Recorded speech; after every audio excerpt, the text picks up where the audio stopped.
What is going on, everybody? Quaddy B here. We're going to go through some Weekend Dads Week 4 power rankings. So we put together some consensus power rankings. I got my boy Wolfie up here helping me out with this. We had a couple people get together, kind of do some polling, college football style, and get together some power rankings for the league here. So we'll just hop right into these. Starting off in the 10th spot. I don't think it'll be any surprise. We got Trevor's 4K Blu-ray player. Eric, just from the start, he hasn't had a great team. I think he's been the least feared team probably in the whole league. He has high points with Mahomes and Tyreek Hill stack. He's got George Kittle hopefully coming back, but he's just been least points scored in the whole league. Just gets beat up on every week. So see if he can somehow turn it around, but I don't think many people are surprised he's dead last. So we'll move on. Second, we got Zal Zappy Zorillas. That's Zaid. He had a real big week 2, but week 3 came around. He just couldn't even break 100. Looks like he's got a real boomer bust team and got a real tough matchup coming up this week. Honestly, I hate to say it, but Trevor's going to be a pretty tough matchup for him. We'll see if he can turn it around against the old Trev dog. Coming in at number 8th, we got the return of the Mags, the newly rebranded team. Jimmy, he might have Devontae Adams coming back.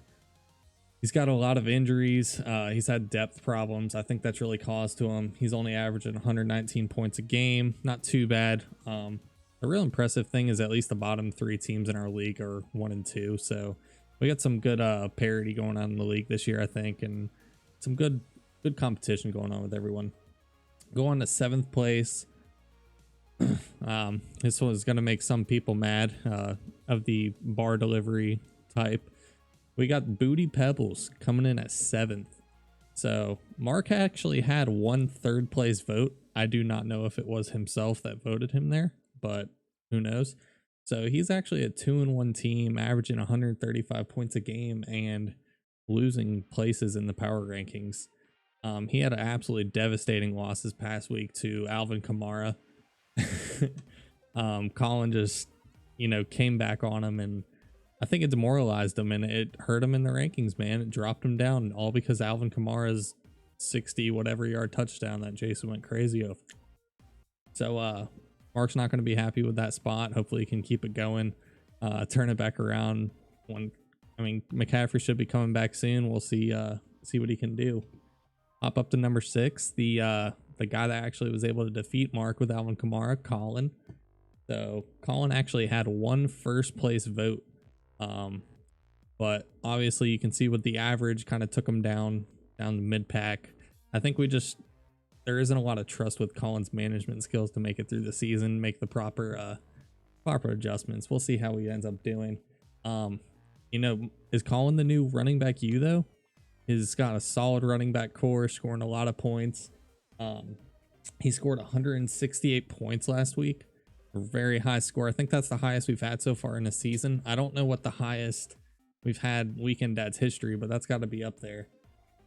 His wide receivers are looking pretty suspect, but they could have potential. Maybe make a push. He does have a really tough matchup this week with Austin, so we'll see. That's going to be one to look out for. 2 of the highest scores in the league. So moving on to 5th, we got Dustin with the Cardboard Hippos. So, you look at Dustin's team and Josh Allen just flies off the page because he's been having a hell of a year and just going off. His wide receivers, I think at the draft we thought he had one of the top wide receiver classes maybe, or rosters.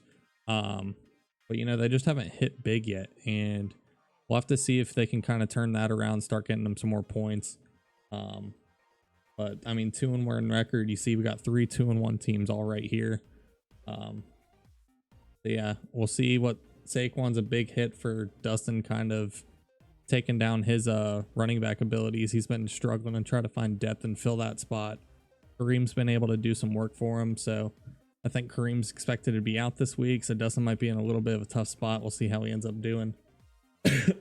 Number 4, we got a new hot player, Trevor, coming in with the chain gang at number 4. The past couple weeks, Trevor teams just, I feel like it's kind of been on fire. He had a 151 point week last week. Russell Wilson has just been cooking, man. His wide receivers are struggling a little bit ever since Michael Thomas went out. I don't know if OBJ, other than the one big week, has really lived up to his expectations. But we'll kind of see how we can turn it around. The postponements kind of hit him hard this week with Juju having to be out. So we'll see how he ends up pulling it up. Number 3, I dropped 2 spots. The Bebop and Baby Bears are no longer the number 1 team. I feel like my team has so much potential, and I felt really confident with it coming into the draft. I felt good about my depth. I felt good about everything. I've gotten just hit with injury so badly. I've had some mismanagement on my kicking side, but we're just not going to talk about that. And I mean, Godwin's out again now, expected to miss multiple weeks. Galladay is hopefully healthy. I don't really know. Will Fuller's never healthy, but he doesn't have a tag next to his name right now, so I think we're going to roll him out. I just think my team has a lot of potential, and I mean, seeing me, I'm 1-2. I'm still ranked 3rd. I think I have a solid team. It's just going to be if I can get them all on the same roster for a week. So we'll continue on now to our top 2. So number 2 with actual 2 first place votes is the Boston Cream Pies. So Jason has these running backs that kind of came out of nowhere, and James Robinson and Jonathan Taylor. I guess Jonathan Taylor didn't really come out of nowhere, but he's got these young running backs that have just been really able to keep him alive, especially with Joe Mixon struggling. His wide receivers are pretty solid, Lamar, and he's got good depth that's just going to kind of keep his team riding along. So expect the cream pies to be an issue all year long. I know he'll be excited about being number 2, kind of staying up there, trying to push for our number 1 spot. So that leaves us with the number 1 position. The only last person that could be left. He's going to be so hype about it. The Nutcrackers.